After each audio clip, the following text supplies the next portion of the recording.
ਇਹ ਹੁਣ ਜਿਹੜਾ ਆਰਥਿਕ ਪੈਕੇਜ ਹੈ ਇਹ 'ਚ ਤੁਸੀਂ ਵੀ ਕਬੀਲਦਾਰ ਹੋ, ਤੁਹਾਡੇ ਵੀ ਘਰ ਚੱਲ ਰਹੇ ਨੇ। ਆਤਮ ਨਿਰਭਰਤਾ ਦਾ ਨਾਰਾ ਦਿੱਤਾ ਹੈ।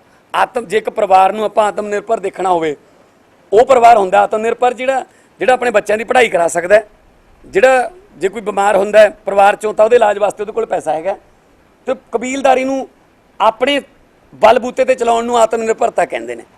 ਤਾਂ ਮੋਦੀ ਸਾਹਿਬ ਆਤਮ ਨਿਰਭਰਤਾ ਦੀ ਗੱਲ ਕਰ ਗਏ ਤੇ ਅਗਲੇ ਦਿਨ ਹੀ ਮੈਡਮ ਨਿਰਮਲਾ ਸੀਤਾਰਮਨ ਨੇ ਅਨਾਉਂਸ ਕਰਤਾ ਕਿ 49% ਤੋਂ ਵਧਾ ਕੇ FDI ਜਿਹੜੀ ਹੈ 74% ਕੀਤੀ ਜਾਂਦੀ ਹੈ ਡਿਫੈਂਸ 'ਚ। ਉਹ ਪਾਰਟੀ ਜਿਹੜੀ FDI ਦਾ ਵਿਰੋਧ ਕਰਦੀ ਸੀ, ਅੱਜ ਉਹ ਆਲਮੋਸਟ 2/3 ਜਿਹੜਾ ਉਹ ਡਿਫੈਂਸ ਦਾ ਉਹ FDI ਨੂੰ ਦੇ ਰਹੇ ਨੇ। ਮਤਲਬ ਇਹ ਆਤਮ ਨਿਰਭਰਤਾ ਥੋੜ੍ਹੀ ਹੈ, ਇਹ ਤਾਂ ਤੁਸੀਂ ਉਹਨਾਂ 'ਤੇ ਡਿਪੈਂਡਡ ਹੋ ਰਹੇ ਹੋ।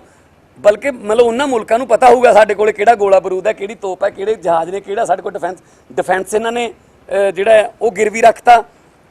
ਏਅਰ ਇੰਡੀਆ ਵਿਕਾਊ ਹੈ ਜੀ, LIC ਉਹ ਵੇਚ ਰਹੇ ਨੇ, ਰੇਲਵੇ ਵੇਚਣ ਦੀ ਤਿਆਰੀ ਹੈ, ਏਅਰਪੋਰਟ ਸਾਰੇ ਵੇਚਤੇ। ਤੇ ਹੁਣ ਤਾਂ ਨਾਲ ਇਹ ਵੀ ਕਰਤਾ ਕਿ ਹਰੇਕ ਪਬਲਿਕ ਸੈਕਟਰ ਦੇ ਵਿੱਚ ਪ੍ਰਾਈਵੇਟ ਸੈਕਟਰ ਜਿਹੜਾ ਆ ਸਕਦਾ ਹੈ। ਠੀਕ ਹੈ ਜੀ। ਸੋ ਪ੍ਰਾਈਵੇਟ ਸੈਕਟਰ ਤਾਂ ਉੱਥੇ ਆਊਗਾ ਜਿੱਥੇ ਉਹਨੂੰ ਮੁਨਾਫਾ ਹੋਊਗਾ। ਸੋ ਜਿੱਥੋਂ ਤੱਕ ਗੱਲ ਕੀਤੀ ਇਹਨਾਂ ਨੇ, ਕੋਈ ਕਿਸੇ ਦੀ EMI ਨਹੀਂ ਮਾफ़ ਹੋਈ, ਬਕਾਇਦਾ EMI ਜਿਹੜੀ ਹੈ ਬੈਂਕਾਂ ਕੱਟ ਰਹੀਆਂ ਨੇ। ਕਿਸੇ ਦੇ ਬਿਜਲੀ ਦੇ ਬਿੱਲ ਮਾफ़ ਨਹੀਂ ਹੋਏ, ਬਲਕਿ ਪੁਰਾਣੀ ਐਵਰੇਜ ਮੁਤਾਬਕ ਬਿਜਲੀ ਦੇ ਬਿੱਲ ਭੇਜੇ ਨੇ ਪੰਜਾਬ 'ਚ। ਠੀਕ ਹੈ ਜੀ, ਤੁਹਾਡੇ ਵੀ ਘਰਾਂ 'ਚ ਆਏ ਹੋਣਗੇ। ਤੇ ਜਿਹੜਾ ਪ੍ਰਾਈਵੇਟ ਸੈਕਟਰ ਹੈ ਉਹ ਤਨਖਾਹਾਂ 'ਚ ਕਟੌਤੀ ਕਰ ਰਿਹਾ, ਉਹ ਜਿੰਨਾ ਦਿਨ ਲਾਕਡਾਊਨ ਰਿਹਾ ਉਹ ਤਨਖਾਹਾਂ ਨਹੀਂ ਦੇ ਰਹੇ। ਸੋ ਆਮ ਜਿਹੜਾ ਬੰਦਾ ਹੈ ਉਹ ਤਾਂ ਉੱਥੇ ਹੀ ਖੜਾ ਜੀ। ਜਿਹੜੇ ਇਹ ਪੈਕੇਜ ਆ ਰਹੇ ਨੇ ਇਹ ਕਰੋਨਾ ਦੇ ਮੋਢੇ ਤੇ ਧਰ ਕੇ ਉਦਯੋਗਪਤੀਆਂ ਵਾਸਤੇ ਚਲਾਇਆ ਜਾ ਰਿਹਾ। ਜਿਹੜਾ ਹੁਣ ਕਰੋਨਾ ਦੇ COVID-19 ਦੇ ਓਲੇ ਖੜ ਕੇ ਜਿਹੜੀਆਂ ਇਹ ਸਰਕਾਰ ਜਿਹੜੀ ਹੈ ਉਦਯੋਗਪਤੀਆਂ ਨੂੰ ਲਾਭ ਪਹੁੰਚਾ ਰਹੀ ਹੈ। ਛੋਟੇ ਦੁਕਾਨਦਾਰ, ਨਾਈ, ਧੋਬੀ, ਰਿਕਸ਼ੇ ਵਾਲਾ, ਆਟੋ ਰਿਕਸ਼ੇ ਵਾਲਾ ਹੈ ਜੀ, ਜਿਹੜੇ ਰੇਹੜੀ ਵਾਲੇ, ਫੜੀ ਵਾਲੇ, ਡਰਾਈਵਰ, ਆਟੋ ਚਾਲਕ, ਜਿਹੜੇ ਕਿਸੇ ਆਰਗੇਨਾਈਜ਼ ਸੈਕਟਰ 'ਚ ਨਹੀਂ ਆਉਂਦੇ, ਉਹਨਾਂ ਨੂੰ ਤਾਂ ਕੋਈ ਫਾਇਦਾ ਨਹੀਂ ਹੋਇਆ ਜੀ। ਉਹ ਤਾਂ ਉੱਥੇ ਹੀ ਖੜੇ ਨੇ। ਮੇਰੇ ਕੋਲ ਹਰ ਰੋਜ਼ ਫੋਨ ਆਉਂਦੇ ਨੇ ਉਹਨਾਂ ਦੇ, ਜੀ ਸਾਡਾ ਕੀ ਬਣੂਗਾ ਜੀ। ਮੇਰੇ ਕੋਲ ਸੰਗਰੂਰ ਦੇ ਦੁਕਾਨਦਾਰ ਆਏ, ਉਹ ਕਹਿੰਦੇ ਸਾਡੇ ਜਿਹੜੇ ਲੈਂਡਲੋਰਡ ਨੇ ਜਿਨ੍ਹਾਂ ਤੋਂ ਅਸੀਂ ਦੁਕਾਨਾਂ ਕਿਰਾਏ 'ਤੇ ਲਈਆਂ, ਦੁਕਾਨਾਂ ਖੋਲ੍ਹਣ ਦੀ ਇਜਾਜ਼ਤ ਤਾਂ ਦਿੱਤੀ, ਪਰ ਉਹ ਸਾਨੂੰ ਕਹਿੰਦੇ ਪਹਿਲਾਂ ਸਾਨੂੰ 2 ਮਹੀਨਿਆਂ ਦਾ ਕਿਰਾਇਆ ਦਿਓ। ਮੈਂ ਕਿਹਾ ਜੀ, ਮੈਂ ਚੀਫ ਸੈਕਟਰੀ ਸਾਹਿਬ ਨਾਲ ਵੀ ਗੱਲ ਕੀਤੀ ਸੀ, ਮੈਂ ਕਿਹਾ ਜੀ CM ਸਾਹਿਬ ਤੋਂ ਕੋਈ ਸੋਸ਼ਲ ਅਪੀਲ ਹੀ ਕਰਾ ਦਿਓ ਕਿ ਜਿਹੜੇ ਲੈਂਡਲੋਰਡ ਨੇ ਉਹ ਆਪਣੇ ਕਿਰਾਏਦਾਰਾਂ ਤੋਂ ਹਜੇ ਇੱਕਦਮ ਕਿਰਾਇਆ ਨਾ ਮੰਗਣ, ਉਹਨੂੰ ਐਡਜਸਟ ਕਰ ਲੈਣ 10 ਮਹੀਨਿਆਂ 'ਚ, 12 ਮਹੀਨਿਆਂ 'ਚ। ਕੋਈ ਹਜੇ ਤੱਕ ਪਾਲਿਸੀ ਨਹੀਂ। ਜਦਕਿ ਦਿੱਲੀ ਦੇ ਵਿੱਚ ਇਸ ਤਰ੍ਹਾਂ ਕਰਤਾ ਸਾਡੀ ਗੌਰਮੈਂਟ ਨੇ। ਦਿੱਲੀ ਦੇ ਆਟੋ ਰਿਕਸ਼ੇ ਵਾਲਿਆਂ ਨੂੰ ਜਾਂ ਕੋਈ ਛੋਟਾ ਹਾਥੀ ਚਲਾਉਂਦਾ, ਕੋਈ ਟੈਂਪੂ ਚਲਾਉਂਦਾ, ਟਰਾਂਸਪੋਰਟ, ਉਹਨਾਂ ਦੇ ਖਾਤਿਆਂ ਦੇ ਵਿੱਚ ਪੈਸੇ ਪਾਏ ਨੇ। ਤਾਂ ਫਿਰ ਸਿੱਧਾ ਪੈਸਾ ਕਿਹੜਾ ਦਿੱਤਾ ਹੈ ਮੋਦੀ ਸਰਕਾਰ ਜਾਂ ਨਿਰਮਲਾ ਸੀਤਾਰਮਨ ਜੀ? ਉਹਨਾਂ ਤੋਂ ਮੈਂ ਸਵਾਲ ਪੁੱਛਦਾ ਕਿ ਸਿੱਧੇ ਪੈਸੇ, ਡਾਇਰੈਕਟ ਕੈਸ਼ ਕਿਹੜੇ ਸੈਕਟਰ ਨੂੰ ਮਿਲਿਆ? ਜਿਸ ਵੇਲੇ ਇਹਨਾਂ ਨੇ ਟ੍ਰੈਫਿਕ ਨਾਲ ਰਿਲੇਟਡ ਜੁਰਮਾਨੇ ਵਧਾਉਣੇ ਸੀ, ਚਾਹੇ ਉਹ ਰੈੱਡ ਲਾਈਟ ਦਾ, ਚਾਹੇ ਸੀਟ ਬੈਲਟ ਨਹੀਂ ਲਾਈ, ਚਾਹੇ ਓਵਰ ਸਪੀਡਿੰਗ ਦਾ, ਉਦੋਂ ਉਹਨਾਂ ਨੇ ਕਿਹਾ ਜੀ ਅਮਰੀਕਾ ਕੈਨੇਡਾ 'ਚ ਦੇਖੋ ਕਿੰਨੇ ਜੁਰਮਾਨੇ ਨੇ, ਇਸ ਕਰਕੇ ਅਮਰੀਕਾ ਕੈਨੇਡਾ ਦੇ ਹਿਸਾਬ ਨਾਲ ਅਸੀਂ ਜੁਰਮਾਨੇ ਲਾ ਰਹੇ ਹਾਂ। ਤੇ ਜਦੋਂ ਹੁਣ ਆਹ ਕਰੋਨਾ ਮਹਾਮਾਰੀ ਕਰਕੇ ਲੋਕਾਂ ਦੇ ਕਾਰੋਬਾਰ ਠੱਪ ਹੋ ਗਏ, ਦਿਹਾੜੀਆਂ ਸਭ ਖਤਮ ਹੋ ਗਈਆਂ, ਤਾਂ ਅਮਰੀਕਾ ਕੈਨੇਡਾ ਤਾਂ 2-2 ਹਜ਼ਾਰ, 3-3 ਹਜ਼ਾਰ ਡਾਲਰ ਹਰ ਘਰ ਦੇ ਹਰ ਅਕਾਊਂਟ ਦੇ ਵਿੱਚ ਕੈਸ਼ ਪਾ ਰਿਹਾ ਜੀ। ਜਦੋਂ ਉਦੋਂ ਗੱਲ ਕਰਦੇ ਵੀ ਉਹ ਪਾ ਰਹੇ ਨੇ, ਉਦੋਂ ਕਹਿੰਦੇ ਨੇ ਉਹ ਡਿਵੈਲਪ ਕੰਟਰੀ ਨੇ ਜੀ। ਜੁਰਮਾਨੇ ਲਾਉਣ ਬਾਰੇ ਉਹਨਾਂ ਦੀ ਰੀਸ, ਤੇ ਜਦੋਂ ਕੋਈ ਇਹ ਪੈਕੇਜ ਦੇਣਾ ਉਦੋਂ ਇਹ ਕਹਿ ਕੇ ਖਹਿੜਾ ਛਡਾ ਲੈਂਦੇ ਨੇ ਕਿ ਉਹ ਤਾਂ ਡਿਵੈਲਪ ਕੰਟਰੀ ਨੇ, ਆਪਾਂ ਉਹਨਾਂ ਦੀ ਕੀ ਰੀਸ ਕਰ ਸਕਦੇ ਹਾਂ। ਸੋ ਇਸ ਕਰਕੇ ਇਹ ਅਮੀਰ ਨੂੰ ਹੋਰ ਅਮੀਰ ਤੇ ਗਰੀਬ ਨੂੰ ਹੋਰ ਗਰੀਬ ਬਣਾਉਣ ਦੀ ਜਿਹੜੀ ਨੀਤੀ ਹੈ ਪਿਛਲੇ 6 ਸਾਲ ਤੋਂ ਚੱਲ ਰਹੀ ਹੈ ਮੋਦੀ ਸਾਹਿਬ ਦੀ। ਔਰ जुमले आ रहे हैं, लोकल को वोकल करना है, अपनी बालकोनी में खड़े होकर आपने मोमबत्ती जलानी है। सर बालकोनियां किन्नियां कोले ने? वो तो सीधे ही अपने वोट बैंक नूं मिडल क्लास या अपर मिडल क्लास नूं वो तो संबोधन हो रहे हैं। लोगों कोले लोग तो बहुत चिर पहलां तो गरीब ने जिहड़े BPL वाले जां गरीबी दी रेखा तो थल्ले जिहड़े ने वो तो पहले ही मोमबत्तियां जलाउंदे ने, उन्हें तो दीव्यां 'च तेल है ही नहीं। 500 का अंकड़ा हो गया जी, 500 के लगभग अंकड़ा हो गया जिहड़े मजदूर सड़कों पर मारे गए एक्सीडेंटां 'च। कोई ट्रेन थल्ले आ गया, कोई ट्रकों के एक्सीडेंटां 'च मारे गए।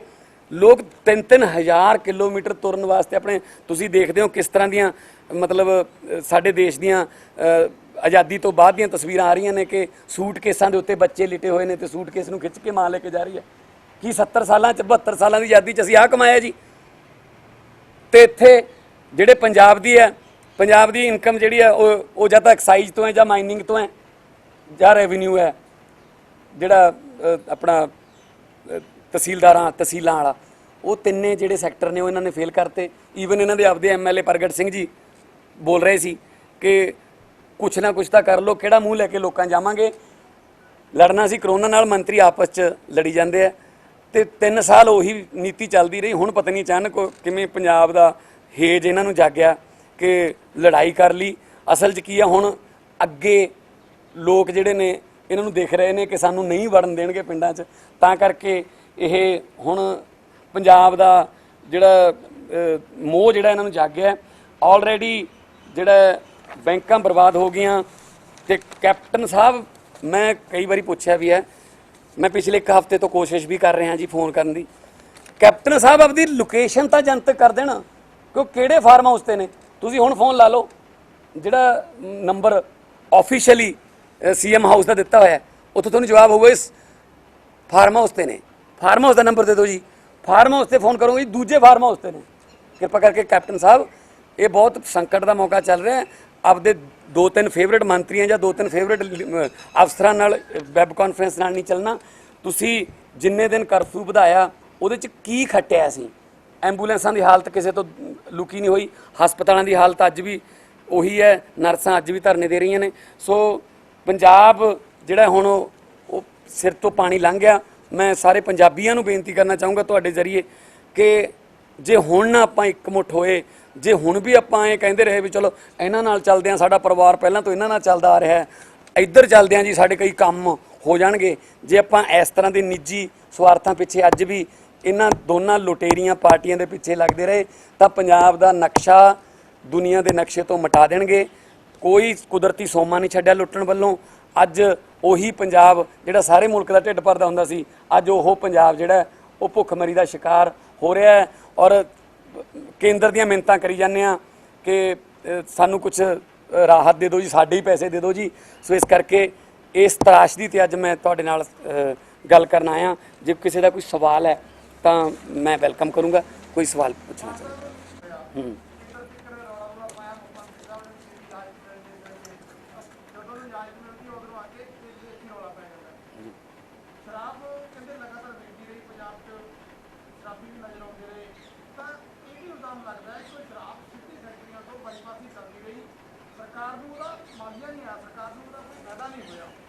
देखो नपिंदर की है कि ਜਿਹੜਾ ਐਕਸਾਈਜ਼ ਹੈ, ਐਕਸਾਈਜ਼ ਇਹਨਾਂ ਦੇ ਆਪਦੇ ਮਾਫੀਏ ਕੋਲੇ, ਇਸੇ ਕਰਕੇ ਐਕਸਾਈਜ਼ ਨੂੰ ਖੋਲ੍ਹਣ ਵਾਸਤੇ ਜ਼ਿਆਦਾ ਜ਼ੋਰ ਲਾਉਂਦੇ ਰਹੇ ਕਿ ਸਾਨੂੰ ਇਜਾਜ਼ਤ ਦੇ ਦਿਓ ਜੀ। ਇਹਦਾ ਮਤਲਬ ਜਿਹੜਾ ਪੰਜਾਬ ਸਰਕਾਰ ਹੈ ਉਹ 25-30 ਦਿਨ ਜਾਂ 35-40 ਦਿਨ ਵੀ ਨਹੀਂ ਮਤਲਬ ਕੱਟ ਸਕੀ ਬਿਨਾਂ ਐਕਸਾਈਜ਼ ਤੋਂ। ਜਿਹੜਾ ਲੋਕਾਂ ਨੇ ਟੈਕਸ ਦੇਣਾ ਤਾਂ ਨਹੀਂ ਬੰਦ ਕੀਤਾ ਲੋਕਾਂ ਨੇ, ਜਾਂ ਇਹਨਾਂ ਨੇ ਕੋਈ ਟੈਕਸ ਦੇ ਵਿੱਚ ਕੋਈ ਲੋਕਾਂ ਨੂੰ ਰਿਬੇਟ ਤਾਂ ਨਹੀਂ ਦਿੱਤੀ। ਲੋਕ ਤਾਂ ਟੈਕਸ ਦੇ ਰਹੇ ਨੇ, ਫਿਰ ਖਜ਼ਾਨਾ ਕਿਵੇਂ ਖਾਲੀ ਹੋਈ ਜਾਂਦਾ ਹੈ? ਕਿਉਂਕਿ ਜਿਸ ਤਰ੍ਹਾਂ ਪ੍ਰਗਟ ਸਿੰਘ ਕਹਿ ਰਹੇ ਸੀ ਪਰਸੋਂ ਆਪਣੀ ਪ੍ਰੈਸ ਕਾਨਫਰੰਸ 'ਚ ਕਿ ਉਹ ਮਾਫੀਆ ਤਾਂ ਇਹਨਾਂ ਕੋਲੇ ਆ ਸਾਰਾ। ਰੇਤ ਵਾਲਾ ਵੀ, ਰੇਤਾ ਵੀ ਨਹੀਂ ਬੰਦ ਹੋਇਆ ਰਾਤ ਨੂੰ, ਰੇਤੇ ਦੀਆਂ ਗੱਡੀਆਂ ਵੀ ਚੱਲਦੀਆਂ ਰਹੀਆਂ ਨੇ। ਜਿਹੜਾ ਮਾਫੀਆ ਤਾਂ ਸਾਰਾ ਰੈਵਨਿਊ ਵਾਲਾ ਇਹਨਾਂ ਕੋਲੇ ਹੈ। ਤਾਂ ਫਿਰ ਸਿਰਫ ਫਰਕ ਕੀ ਪੈਂਦਾ? ਰਜਿਸਟਰ ਵਾਲਾ ਬੰਦਾ ਪਹਿਲਾਂ ਅਕਾਲੀਆਂ ਦਾ ਪੈਂਦਾ ਹੁੰਦਾ ਸੀ 10 ਸਾਲ, ਹੁਣ 3 ਸਾਲ ਤੋਂ ਇਹਨਾਂ ਦਾ ਰਜਿਸਟਰ ਤੇ ਬੰਦਾ ਪੈਂਦਾ। ਕੰਮ ਤਾਂ ਉਵੇਂ ਜਿਵੇਂ ਚੱਲ ਰਿਹਾ ਨਾ। ਨਜਾਇਜ਼ ਫੈਕਟਰੀਆਂ ਫੜੀਆਂ ਗਈਆਂ ਨੇ। ਕਿੱਥੇ ਫੜੀਆਂ ਗਈਆਂ ਨੇ? ਪਟਿਆਲੇ ਵਾਲੀ ਨਜਾਇਜ਼ ਫੈਕਟਰੀ ਜਿਹੜੀ ਫੜੀ ਹੈ ਰਾਜਪੁਰੇ ਵਾਲੀ, ਉਹ 'ਚੋਂ ਲੋਕਲ ਐਮਐਲਏ ਦਾ ਨਾਮ ਆਉਂਦਾ ਜੀ। ਹੁੱਕਾ 12 ਉਹਨਾਂ ਦੀਆਂ ਨੇ ਜੀ।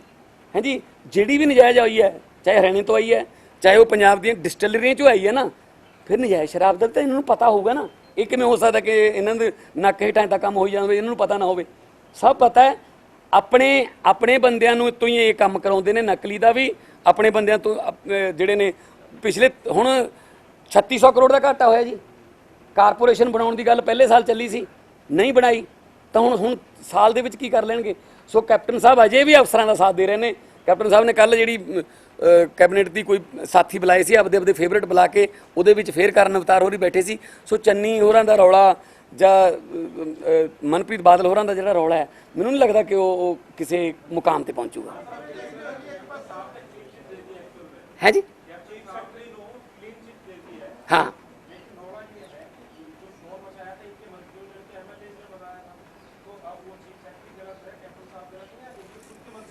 नहीं। देखो सरकार तो कैप्टन साहब की है ना, सरकार करण अवतार की थोड़ी है ना। वो तो सिलेक्टेड हैं, हम इलेक्टेड हैं। लोगों को तो फेस हमने करना है ना। वादे किए थे घर घर नौकरी के, वादे किए थे कर्जा माफ, पूरा कर्जा प्राइवेट सेक्टर का भी और पब्लिक सेक्टर का भी, वादे किए थे स्मार्टफोन के, वादे किए थे 5-5 मरले के प्लाट के। क्या कौन सा वादा पूरा हुआ है?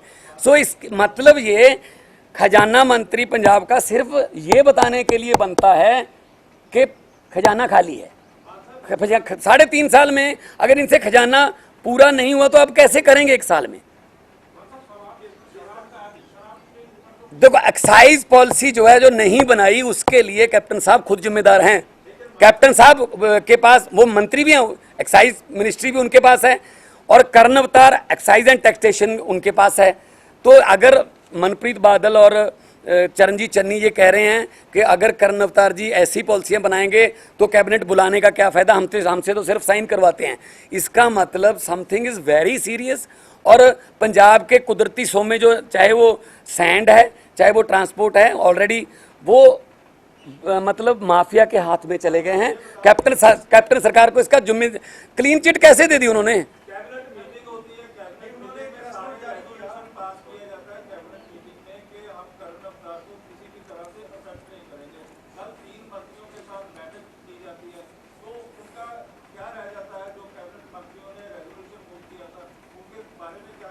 तो इसका मतलब तो सीधा है कि कैप्टन साहब ने उनको ठेंगा दिखा दिया कि भाई साहब जो मर्जी कर लो, मैं तो माफिया का साथ ही दूंगा। और कैप्टन साहब तो बड़ी देर से बीजेपी की बोली बोल रहे हैं, वो तो आज से थोड़ी है। आप लोगों को हैरान होने की जरूरत नहीं है, मतलब हैरान ना होयो इस गल तो कि आने वाले दिनों शायद कैप्टन साहब की जी दाड़ी वाली जाली है वो भगवे रंग की हो सकती है, ठीक है ना। कोई भी ऐसा फैसला नहीं जिहदा वो विरोध करन, पंजाब के हक मंगण उत्थों, सगों उन्होंने जो भी कहते हैं इत्थों साइन करके उत्थे तोड़ देंगे ने। सो इस करके जो मंत्री जीरो करते जी, ये मंत्री दसन हुण कि तुसी कैबिनेट मिनिस्ट्री ने तुहाडे कोले फाइनांस मिनिस्टर की गल नहीं मन्नी जा रही। फाइनांस मिनिस्टर कह रहा जी मैनू तुसी कहा सी इन्ने करोड़ आऊगा साइन कर दो, मैनू तो घाटा पै गया जी, मैं लोगों को जवाब देना है। सो इस करके इत्थों ये सिद्ध होंदा कि कैप्टन साहब लोकतांत्रिक तरीके नाल नहीं, उही राजाशाही जिहड़ी है ना, हुक्म दे के सुनना नहीं किसी का, सिर्फ इधरले पासे बोलना, एक वन वे जिहड़ा ऑर्डर ने वो चल रहे हैं।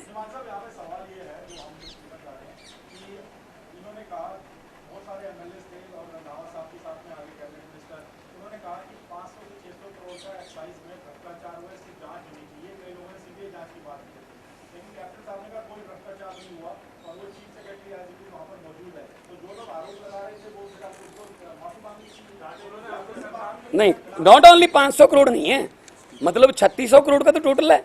3600 प्रताप सिंह बाजवा कह रहे हैं 3600 करोड़, उनके अपने मिनिस्टर हैं, राज्यसभा के मेंबर हैं, प्रधान रहे हैं पहले। तो इसका मतलब जो कठपुतली बन गए हैं सब जो मिनिस्टर हैं, अगर उनकी नहीं चलती या तो वो इस्तीफ़ा दे दें या फिर लोगों के सामने सब कुछ जनतक करें कि हाँ जी हमसे गलती हो गई, हमने वादा आपसे कुछ और किया था। कैप्टन अभी तक दीवारों पर लिखा हुआ है चाहता है पंजाब कैप्टन की सरकार, अब वहाँ क्या लिखेंगे कि पछताउंदा है पंजाब कैप्टन की सरकार। मैं पब्लिक के सामने आके उनको बताना चाहिए क्या हो रहा है कि हमारी नहीं चलती भाई, हम तो नाम के ही मंत्री हैं, या फिर उनका कोई अंडरस्टैंडिंग हो गई है कि आप चुप कर जाओ। इंद्रिश चन्नी साहब कह रहे हैं कि मुझे धमकी दी गई है कि आप पर केस डाल दिए जाएंगे। वो तो बताएं कौन से केस डाल दिए जाएंगे, बता तो देना कि कौन से केस मेरे पे डाल दिए जाएंगे, झूठे पर्चे हैं सच्चे हैं। तो मतलब ये है किसी ना किसी की हर एक की फाइल पड़ी है, इस हमाम में सब नंगे हैं। वो जब भी कोई थोड़ा बहुत रिवोल्ट करता है फाइल दिखा देते हैं, भाई साहब आपकी फाइल पड़ी है, तो वो चुप कर जाता है। ये ऐसे पंजाब थोड़ी चलेगा। तो 2022 में हम आके इसकी पूरी ना पूरी जांच करेंगे, कैसे पंजाब के कुदरती जो सोमे हैं उनको लूटा गया, कैसे पंजाब के लोगों के खून पसीने की कमाई को, टैक्सी कमाई को लूटा गया। हम तो जांच करेंगे। अच्छा होगा अगर कैप्टन साहब खुद ही करवा लें। मसला है कि 2022 आम आदमी पार्टी का मुकाबला कैप्टन अमरिंदर सिंह की गवाही वाली भाजपा के नाल होएगा, हो सकता जी, क्योंकि वो तो मैं तुहानूं दस्सिया कि वो तो कैप्टन साहब का भगमा करन तो हो ही चुक्या। दसो किहड़ा फैसला जिहड़ा सेंटर चाहुंदा होवे ते पंजाब लागू ना करदा होवे। इस्तीफा देने का कल्चर है नहीं जी कांग्रेस च। कहते बड़ी मुश्किल नाल 10 साल बाद लाल बत्ती मिली है, वो तो इत्थे कहता सीगा असीं नहीं लाल बत्ती लाउंदे, कहते बड़ी मुश्किल नाल मिली है।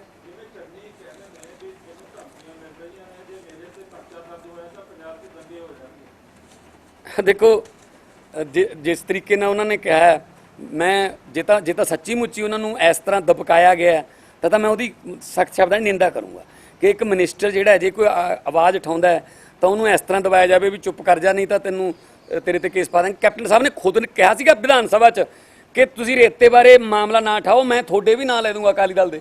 ਕਿਉਂ ਨਹੀਂ ਲੈ ਰਹੇ ਫਿਰ ਜੇ ਨਾ ਪਤਾ ਜੀ?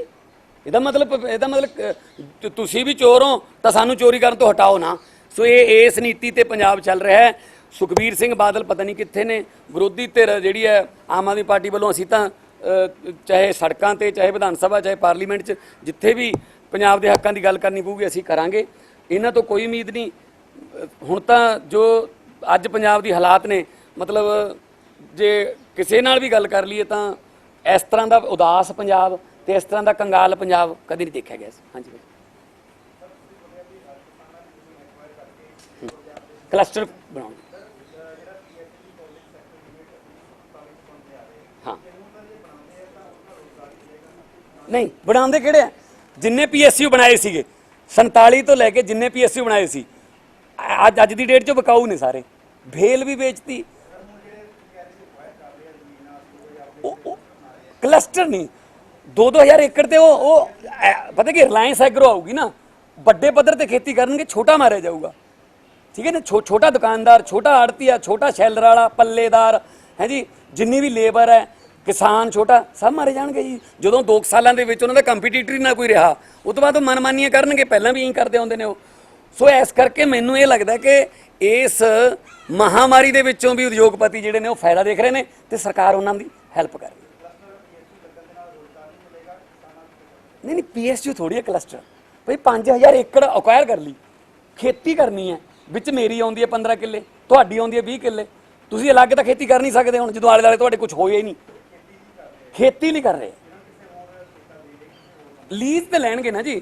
ਮਤਲਬ ਪੰਜਾਬ ਦੇ ਵਿੱਚ ਹੁਣ ਤੁਸੀਂ ਅੱਧਾ ਪੰਜਾਬ ਅੰਬਾਨੀਆਂ ਕੋਲੇ ਹੋ ਜੂ, ਅੱਧਾ ਅੰਡਾਨੀਆਂ ਕੋਲੇ। ਇਹ ਵੀ ਹੋ ਸਕਦਾ ਹੁਣ ਆਉਣ ਵਾਲੇ ਦਿਨਾਂ ਜਿਸ ਤਰੀਕੇ ਨਾਲ ਚੱਲ ਰਿਹਾ। ਹੁਣ ਆਪਾਂ ਕਹਿੰਦੇ ਨਾਰਥ ਇੰਡੀਆ, ਸਾਊਥ ਇੰਡੀਆ, ਆਪਾਂ ਅੰਬਾਨੀ ਇੰਡੀਆ ਤੇ ਅੰਡਾਨੀ ਇੰਡੀਆ ਕਿਹਾ ਕਰਾਂਗੇ, ਕਿਉਂਕਿ ਅੱਧਾ ਉਹਨੇ ਸਾਂਭ ਲਿਆ, ਅੱਧਾ ਉਹਨੇ ਸਾਂਭ ਲਿਆ। ਇੱਕ ਸਿੰਗਲ ਵੀ ਦੱਸ ਦਿਓ। ਅੱਛਾ, ਜਿਸ ਵੇਲੇ ਤਾਂ ਬੇਲ ਆਊਟ ਕਰਨਾ ਉਦੋਂ ਨੀਰਵ ਮੋਦੀ, ਜਿਸ ਵੇਲੇ ਬੇਲ ਆਊਟ ਕਰਨਾ ਹੈ ਗਵਰਨਮੈਂਟ ਨੇ ਉਦੋਂ ਮੇਹਾਲ ਚੌਕਸੀ, ਬੇਲ ਆਊਟ ਕਰਨਾ ਹੈ ਤਾਂ ਉਦੋਂ ਵੱਡੇ ਜਿਹੜੇ ਉਦਯੋਗਪਤੀ ਨੇ। ਤੇ ਜਦੋਂ ਜੁਰਮਾਨਾ ਲਾਉਣਾ ਹੈ ਜਾਂ ਮਜ਼ਦੂਰ ਦੀ ਵਾਰੀ ਆਉਂਦੀ ਹੈ ਕਿ ਮੈਂ ਸੜਕ ਤੇ ਫਿਰਦਾ, ਤਾਂ ਉਦੋਂ ਕਹਿੰਦੇ ਜੀ ਨਾ, ਸੁਪਰੀਮ ਕੋਰਟ ਦੇ ਵਿੱਚ ਲਿਖ ਕੇ ਦਿੱਤਾ ਕਿ ਕੋਈ ਬੰਦਾ ਵੀ ਸੜਕ ਤੇ ਹੈ ਨਹੀਂ। ਤੁਸੀਂ ਸੜਕਾਂ 'ਤੇ ਜਾ ਕੇ ਤਾਂ ਦੇਖੋ ਕਿਵੇਂ, ਮਤਲਬ 1947 ਦੀ ਪਾਰਟੀਸ਼ਨ ਤੋਂ ਬਾਅਦ ਪਹਿਲੀ ਵਾਰ ਦੇਖਿਆ ਗਿਆ ਕਿ ਇੰਨੀ ਭਾਰੀ ਗਿਣਤੀ 'ਚ ਜਿਹੜੇ ਗਰੀਬ ਲੋਕ ਨੇ ਉਹ ਤੁਰ ਕੇ ਪਲਾਨ ਕਰ ਰਹੇ ਨੇ ਕਿ ਭੁੱਖ ਨਾਲ ਵੀ ਤਾਂ ਮਰਨਾ ਹੀ ਹੈ, ਚਲੋ ਘਰੇ ਜਾ ਕੇ ਮਰ ਜਾਂਦੇ ਹਾਂ। ਸੋ ਆਹ ਹਾਲਾਤ ਕਰਤੇ ਜੀ।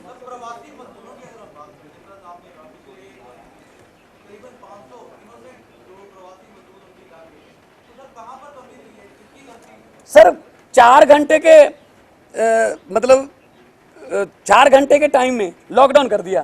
8 बजे बोला कि 12 बजे से लॉकडाउन। मोदी साहब को ये बहुत शॉर्ट नोटिस पे काम करने आते हैं। ऐसे GST की थी रात को 12 बजे, ऐसे नोट बदले थे, नोटबंदी की थी। अब 4 घंटे के टाइम पीरियड में लॉकडाउन कर दिया तो लोगों में हफड़ा दफड़ी मच गई। मोदी जी वाराणसी जाके कहते हैं महाभारत का युद्ध 18 दिन में लड़ा गया था, 18 दिन में जीत लिया गया था। कोरोना के युद्ध को 21 दिन लगेंगे। अब कितने दिन हो गए सर? हर 15 दिन बाद आ जाते हैं, 15 दिन और 15 दिन और। अब लोगों को खोल दिया, जब कोरोना के केस भी बढ़ रहे हैं, अब लोगों को, अब ट्रेनें भी चला दी, अब दुकानें भी खुल रही हैं, अब खोल दिया। जबकि अगर 4-5 दिन दे देते कि 4-5 दिन के बाद लॉकडाउन होगा, आप अगर किसी ने कुछ ज़रूरी भी जाना है, चाहे वो श्रद्धालु थे हजूर साहब वाले, चाहे वो प्रवासी मजदूर थे, आज भी कंबाइनों के ड्राइवर वहाँ पे फंसे हुए हैं, आज भी विदेशों में लाशें रुल रही हैं, लाशें। मेरे पास 10 लाशों का मैंने वो दिया हुआ है वहाँ पे कागजात विदेश मंत्रालय में। 2 मलेशिया में हैं, एक टोरंटो में है, 2 सऊदी अरब और कतर में हैं। मतलब वहाँ पे जो मॉर्चरी है वो भी फुल हो गई। मुझे आज एक बहुत ही मतलब स्टनिंग न्यूज़ उन्होंने दी। एक लड़का है रामपुरा फूल के पास, उसका गांव है, उसकी डेथ हो गई थी मलेशिया में। उन्होंने, उसके हॉस्पिटल ने कहा है कि 1 हफ्ते के अंदर अंदर अगर आपकी एम्बेसी इस डेड बॉडी को ले जाएगी तो ठीक है, वरना हम समुद्र में इनको मतलब फेंक देंगे। मतलब ये हालात में हम भारतीयों को छोड़ रखा है, ठीक है ना। तो अब रेल का किराया भी, पहले कहते रेल का किराया लेंगे, कांग्रेस ने बात उठाई कि हम किराया देंगे, इमीडिएटली आधे घंटे में रेल का किराया माफ़ हो जाता है। तो मतलब गरीब को और दबाना है, अमीर को और अमीर बनाना है, यही उनकी पॉलिसी है।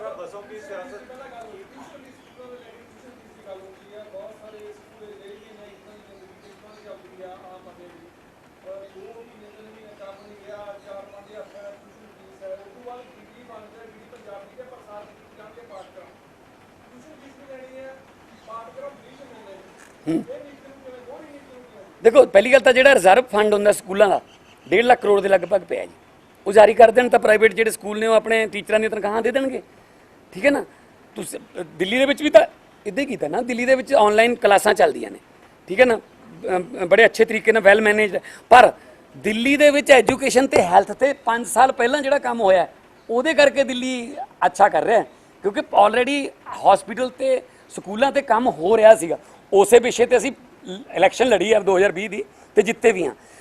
पहला इतने हस्पतालों के स्कूलों की कोई गल ही नहीं हुई ना, तो एक इमीडिएटली हम हस्पताल के स्कूलों एक दिन किमें ठीक कर लेंगे। ਜਿਹੜੀਆਂ ਐਂਬੂਲੈਂਸਾਂ ਚੋਂ ਤਾਂ ਮਤਲਬ ਐਦਾਂ ਝਾੜੂ ਲੱਗ ਰਿਹਾ ਐਂਬੂਲੈਂਸ 'ਚ, ਮਰੀਜ਼ ਬੈਠਣ ਤੋਂ ਮਨਾ ਕਰ ਰਿਹਾ। ਮੈਨੂੰ ਤਾਂ ਇਹ ਡਰ ਹੈ ਕਿ ਤੇ ਐਂਬੂਲੈਂਸਾਂ ਰੇਤ ਮਾਫੀਆ ਉਹਨਾਂ ਦੇ ਰੱਖੀਆਂ ਹੁਣ ਵੀ ਰਾਤ ਨੂੰ ਇਹਨਾਂ 'ਚ ਰੇਤਾ ਢੋਲਿਆ ਕਰੋ, ਜਿੰਨਾ ਉਹਦੇ 'ਚੋਂ ਰੇਤਾ ਨਿਕਲ ਰਿਹਾ, ਜਿੰਨਾ ਉਹਨਾਂ 'ਚ ਐਂ ਤਾਂ ਲੱਗਦਾ ਭਰਤ ਪਾ ਕੇ ਆਈਆਂ ਹੋਣ ਯਾਰ, ਠੀਕ ਹੈ ਨਾ। ਸੋ ਆਹ ਤਾਂ ਸਾਡਾ ਹਾਲਾਤ ਹੈ। ਲੋਕਡਾਊਨ ਜਿਹੜਾ ਉਹ ਟਾਈਮ ਬਾਏ ਕਰ ਦੂਗਾ ਤੁਹਾਨੂੰ, ਪਰ ਉਨੇ ਚਿਰ 'ਚ ਤੁਸੀਂ ਆਪਣੀਆਂ ਹੈਲਥ ਫੈਸਿਲਿਟੀਆਂ ਅਪਡੇਟ ਕਰ ਲਓ। ਪਰ ਦੁੱਖ ਨਾਲ ਕਹਿਣਾ ਪੈ ਰਿਹਾ ਪੰਜਾਬ ਨੇ ਇੱਕ ਵੀ ਹੈਲਥ ਫੈਸਿਲਿਟੀ ਅਪਡੇਟ ਨਹੀਂ ਕੀਤੀ, बल्कि साडा MP लैड जिहड़ा सी वो भी ले लिया सातों। साडे ते गाइडलाइन देण दे सानू हुण भी तो गाइडलाइन हैगियां ने कि तुसीं इत्थे पैसा दे सकदे हो, इत्थे नहीं दे सकदे। वालीबाल दीयां किटां नहीं दे सकदा मैं कोई मूवेबल थिंग वास्ते पैसा नहीं दे सकदा सिर्फ एंबूलेंस तो बिना, क्योंकि ऑडिट हुंदा तो वो चीज़ दिखानी पैंदी है, 6 महीने बाद ऑडिट हुंदा। सानू गाइडलाइन देण दे कि सिर्फ तो सिर्फ PP किटां खरीदियां जा सकदियां ने, सिर्फ तुसीं वेंटीलेटर जां फिर ऑक्सीजन सिलेंडर ਜਾਂ ਫਿਰ ਕਰੋਨਾ ਨਾਲ ਰਿਲੇਟਡ ਹੋਰ ਜਿਹੜੇ ਇਕਵਿਪਮੈਂਟ ਹੈ ਮੈਡੀਕਲ ਉਹ ਖਰੀਦ ਸਕਦੇ ਹੋ ਬਸ। ਤਾਂ ਅਸੀਂ ਆਪ ਖਰੀਦਦੇ ਨਾ। ਅੱਜ ਧਨੌਲੇ ਦਾ ਕੋਈ ਹਸਪਤਾਲ ਮੈਥੋਂ ਕੋਈ ਮਸ਼ੀਨ ਮੰਗਦਾ ਹੈ ਪੋਰਟੇਬਲ ਐਕਸਰੇ ਦੀ, ਤਾਂ ਮੈਂ ਇਮੀਡੀਏਟਲੀ ਚੈੱਕ ਕਰ ਸਕਦਾ ਨਾ ਸੰਗਰੂਰ ਤੋਂ, ਤੇ ਉਹਨੂੰ ਅਗਲੇ ਦਿਨ 2 ਦਿਨਾਂ ਬਾਅਦ ਉਹਨੂੰ ਮਸ਼ੀਨ ਮਿਲ ਜੂਗੀ। ਹੁਣ ਮੈਂ ਕਿੱਥੋਂ ਲਿਆਉਂਗਾ ਉਹਨੂੰ ਮਸ਼ੀਨ? ਪਹਿਲਾਂ ਮੈਂ ਡਾਕਟਰ ਹਰਸ਼ਵਰਧਨ ਕੋਲ ਜਾਊਂਗਾ। ਹਰ ਗੱਲ ਵਾਸਤੇ ਇਹਨਾਂ ਨੇ ਸਟੇਟਾਂ ਨੂੰ ਹੱਥ 'ਚ ਠੂਠੇ ਫੜਾ ਕੇ ਮੰਗ ਤੇ ਬਣਾਤਾ। ਸਟੇਟਾਂ ਦੀ ਸੰਗੀ ਘੁੱਟੀ ਗਈ ਹੈ, ਔਰ ਇਹ ਪਹਿਲਾਂ ਤੋਂ ਇਹਨਾਂ ਦਾ ਸੀਗਾ ਇਹ ਪਲਾਨ। तो हुण करोना की आड़ हेठ ये सारा जिहड़ा डिजास्टर मैनेजमेंट की आड़ हेठ हुण सब कुछ कर हाँ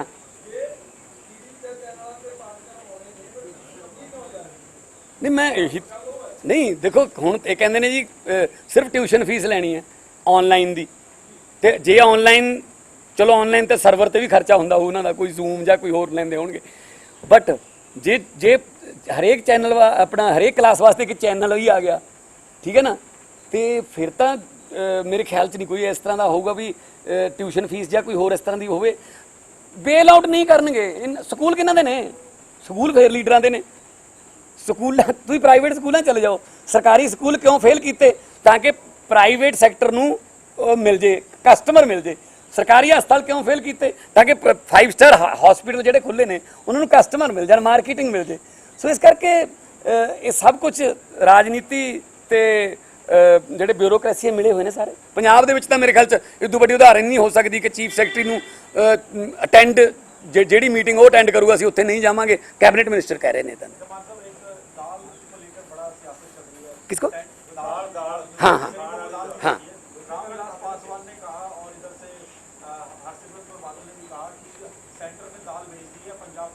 पंजाब ये कह रहा है और तस्वीरें भी सामने आई हैं, जो दाल आई है वो बहुत ही घटिया क्वालिटी की है, गली सड़ी दाल है, बांटने लायक ही नहीं है। तो गरीब फिर खाएं तो क्या खाएं? और ये पंजाब वर्सेस सेंटर आपस में बस क्यों चलेगा? नहीं देखो, बादल साहब ने भी 70% राजनीति यही की है, मतरेई मां वाला सरूप करता जी सेंटर। पर 2014 तो 2017 तक तो मां मतरेई नहीं सी ना, वो तो चाचा सका ही सी ना उत्थे मोदी। उदों की कर लिया, किहड़े प्रोजेक्ट आ गए? 2014 तो 2017 तक इत्थे भी यही सीगे, ऊपर भी यही सी। ते हुण फूड प्रोसेसिंग में कौन सा प्रोजेक्ट आया है? हरसिमरत कौर बता दे। और दाल अगर ऐसी आई क्वालिटी की जो मतलब जिसको पशु भी नहीं खाते, ऐसा बोला गया है, तो मतलब ये तो मतलब गरीबों के साथ एक किस्म का बहुत ही मजाक है, जख्मों पर नमक डालने वाली बात है। और मैं हर डिबेट में भी ये पूछता था, जब कोई अकाली दल का भी कोई बैठा होता था, आमतौर पे डॉक्टर दलजीत चीमा या चंदू मायरा होते थे, वो पूछते कि 1,40,00,000 लोगों के लिए जो राशन आया था वो कहाँ है। मैंने कहा जी वो बिल्कुल वहीं वो ट्रक खड़े हैं जहां सुखबीर बादल वाले ट्रक, जो जब मोदी को प्रधानमंत्री बनाना था तो नोटों के ट्रक नहीं आने थे, जिस चुंगी पर वो खड़े हैं उसी चुंगी पर वो खड़े हैं। जुमले हैं, जुमले सुना रहे हैं बस। तो अगर ऐसा है तो रामविलास पासवान जी क्लियर करें कि ये दाल है, वो खुद खा के दिखा देना। सिंगापुर के प्रधानमंत्री ने जब पानी जीरो वाटर बोलते हैं उसको, सिंगापुर के प्रधानमंत्री ने खुद पी के दिखाया था कि ये पानी पीने लायक है। तो ऐसा कोई एग्जाम्पल सेट करे ना। कैप्टन साहब को क्या पता दाल की क्वालिटी क्या होती है? कैप्टन साहब ने कभी दाल खरीदी है? राजे महाराजे लोग हैं, इनको क्या पता यार। खेती मंत्री वो हैं, खेती मंत्री कौन है पंजाब का? कैप्टन साहब। किस दिन उन्होंने मिर्चें बोई हैं यार। मतलब स्पोर्ट्स मिनिस्टर अगर बन सकता है पंजाब में, तो मेरे ख्याल में परगट से ज़्यादा अच्छा नहीं बन सकता कोई, जिसने देश का झंडा कितनी बार ऊंचा किया, हॉकी टीम का कैप्टन और दुनिया में नाम। अब स्पोर्ट्स मिनिस्टर राणा गुरमीत सोढी जी हैं, तो मतलब इससे तो पता ही चलता है कि भाई अपने घर पे रखेंगे सब कुछ। सर गरीब तो पहले ही पिस रहा था, अब भी पिस रहा है। उनके नाम पे तो नीतियां या कुछ पैकेज अनाउंस किए जाते हैं, लेकिन मिलता गरीब तक कुछ नहीं है। इनके कांग्रेस कह रही है जी हम ये कर देंगे वो कर देंगे, पंजाब में करके दिखा देना, राजस्थान में कर देना, एग्जाम्पल तो सेट करो ना जहाँ जहाँ आपकी सरकारें हैं। तो इसलिए मतलब दुख से कहना पड़ रहा है कि जो कोरोना महामारी है उसमें भी ये राजनीति कर रहे हैं। और मैं फिर दोबारा आप तो थोड़े जरिए, हाँ जी, कोरोना की महामारी का संकट देश में है, लेकिन वहीं पर जो आर्मी है तिब्बत में लगातार ही, तिब्बत या लद्दाख में टेंशन लगातार ही बढ़ती चली जा रही है।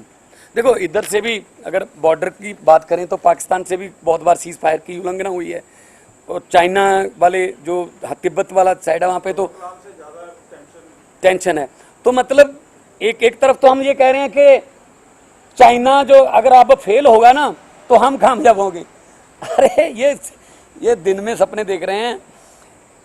देखिए मैन्युफैक्चरिंग इंडस्ट्री के लिए बहुत अच्छा मौका है भारत में। अगर चाइना को लाना है, अभी तक 6% आए हैं, बाकी वियतनाम चले गए, जब बांग्लादेश जाएंगे। हमारे पास लेबर है, हमारे पास मैन पावर है, सब कुछ है, लेकिन हमारे पास बिल पावर नहीं है, पॉलिटिकल बिल पावर। लघु उद्योग लाओ ना। अब क्या है ना, दिवालियेपन की हद बढ़ा दीजिए, 1 लाख की बजाय 1 करोड़ रुपया आप लेके भाग सकते हो, कुछ नहीं कहेंगे, ठीक है जी। अब बैंकों को बोल दिया आप लोन दे दो, अगर आपका लोन एनपीए हो गया तो हम आपको गारंटी देते हैं। ये पैकेज है, लोन की गारंटी अगर को भाग गया वो, तो अभी 68,000 करोड़ इन्होंने उनका माफ़ किया है, बेल आउट किया है। तो इसका मतलब यही है कि ये जुमले सुना के ताकि हेडलाइन अमर हो जाए, 20 लाख करोड़ का पैकेज, गवर्नमेंट का उसमें 2 लाख करोड़ के आसपास भी नहीं जा रहा। जीडीपी का जो ये कह रहे हैं 10%, 2% भी नहीं है वो। तो इसलिए अब ये सब समझते हैं लोग। और मैं पंजाब की गल करदा तां पंजाब जिहड़ा है वो इस वक्त पंजाब का किसान एवरेज 4 ਤੋਂ 5 ਲੱਖ रुपए करजे च डुब्बिया होया, हर किसान, चाहे वो प्राइवेट है चाहे वो सरकारी बैंकों चाहे आड़तियां दा, पर ਉਹਦੇ वास्ते कोई नहीं, ਉਹੀ उवें जिवें खुदकुशी चल रही ने। मैं तो ये कहना कि ਜਿਹੜੀ नरेगा है ਉਹਨੂੰ खेती वास्ते क्यों नहीं करते जी। ਝੋਨੇ ਦੀ ਹੁਣ ਝੋਨਾ ਲਾਉਣਾ ਹੈ, प्रवासी मजदूर चले गए बहुत भारी गिणती 'ਚ, ਤੇ ਫਿਰ ਤੁਸੀਂ ਲੋਕਲ ਲੇਬਰ ਨੂੰ ਜਿਹੜੀ ਕਿ ਰਜਿਸਟਰਡ ਲੇਬਰ ਆ ਤੁਹਾਡੇ ਕੋਲੇ, ਮਨਰੇਗਾ ਨੂੰ ਅਲਾਓ ਕਰੋ कि वो खेती के कामों भी ਜਿਹੜਾ साथ देवे, किसान ਨੂੰ भी फायदा होगा, लेबर ਨੂੰ भी फायदा होगा। तो 6-6 महीने के एडवांस पैसे उन्होंने अकाउंट च पा दो, दिहाड़ी 1.5 गुना या 2 गुना बढ़ा दो, गरीब ਨੂੰ पैसा ਤਾਂ मिलूगा। नहीं तो ये ਜਿਹੜੇ निर्मला सीतारमन ਤੇ ਉਹਦੀ ਜਿਹੜੀ तर्जमा है वो अनुराग ठाकुर जी हिंदी च कर देंगे है, ये कुछ नहीं होना, सिर्फ गल्लां दा कड़ा है जी, होर कुछ नहीं है।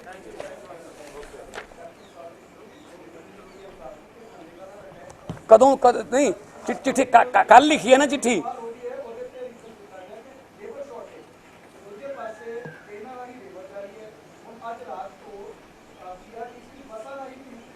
एक पासे तो पैसे दे के इत्थों उधर नूं भेज रहे हैं, दूजे पासे उत्थों चिट्ठी लिख के इधर नूं मंग रहे हैं। बूहे आई जन बिनो कुड़ी दे कंन, वो गल है। हुण तक झोना का सीजन तो आ गया जी, पनीरी तो बीजती, पनीरी तो उग भी आई, 10 जून तो झोना लाउणा, हुण तुसीं कित्थों लिआओगे लेबर। सो इस करके ਕੋਈ ਪਲੈਨਿੰਗ ਨਹੀਂ, ਨਾ ਕੋਈ ਐਗਰੀਕਲਚਰ ਪਲੈਨਿੰਗ ਹੈ, ਨਾ ਕੋਈ ਐਜੂਕੇਸ਼ਨਲ ਪਲੈਨਿੰਗ ਹੈ, ਨਾ ਕੋਈ ਇਹਨਾਂ ਦੀ ਇਕਨੋਮਿਕ ਪਲੈਨਿੰਗ ਹੈ। ਪੰਜਾਬ ਰੱਬ ਦੇ ਆਸਰੇ ਹੈ, ਠੀਕ ਹੈ, ਪਰ ਕੋਈ ਗੱਲ ਨਹੀਂ, ਪੰਜਾਬ ਗੁਰਾਂ ਦੇ ਨਾਂ ਤੇ ਵਸਦਾ ਹੈ। ਉਮੀਦ ਇਹੀ ਹੈ ਸੁਰਜੀਤ ਪਾਤਰ ਜੀ ਦੇ ਸ਼ੇਅਰ ਨਾਲ ਮੈਂ ਇਹ ਅੱਜ ਦੀ ਇਸ ਪ੍ਰੈਸ ਕਾਨਫਰੰਸ ਦਾ ਐਂਡ ਕਰੂੰਗਾ ਕਿ ਕੀ ਹੋਇਆ ਜੇ ਪੱਤਝੜ ਆਈ, ਤੂੰ ਅਗਲੀ ਰੁੱਤ ਵਿੱਚ ਯਕੀਨ ਰੱਖੀ, ਮੈਂ ਲੱਭ ਕੇ ਲਿਆਉਣਾ ਕਿਤੋਂ ਕਲਮਾਂ, ਤੂੰ ਫੁੱਲਾਂ ਜੋਗੀ ਜ਼ਮੀਨ ਰੱਖੀ। ਕਲਮੇ ਲੱਭਾਂਗੇ ਜੀ, ਕਲਮੇ ਲੱਭ ਲਾਂਗੇ ਐਕਸਪਰਟ ਲੋਕਾਂ ਤੋਂ, ਪੰਜਾਬ ਦੇ ਹਿਤੈਸ਼ੀ ਲੋਕਾਂ ਨਾਲ ਮਿਲ ਕੇ 2022 ਤੱਕ ਪੰਜਾਬ ਨੂੰ ਫਿਰ ਦੁਬਾਰੇ ਪੰਜਾਬ ਬਣਾਉਣ ਦੀ ਲੜਾਈ ਉਮੀਦ ਹੈ ਕਿ ਅਸੀਂ ਜਿੱਤਾਂਗੇ।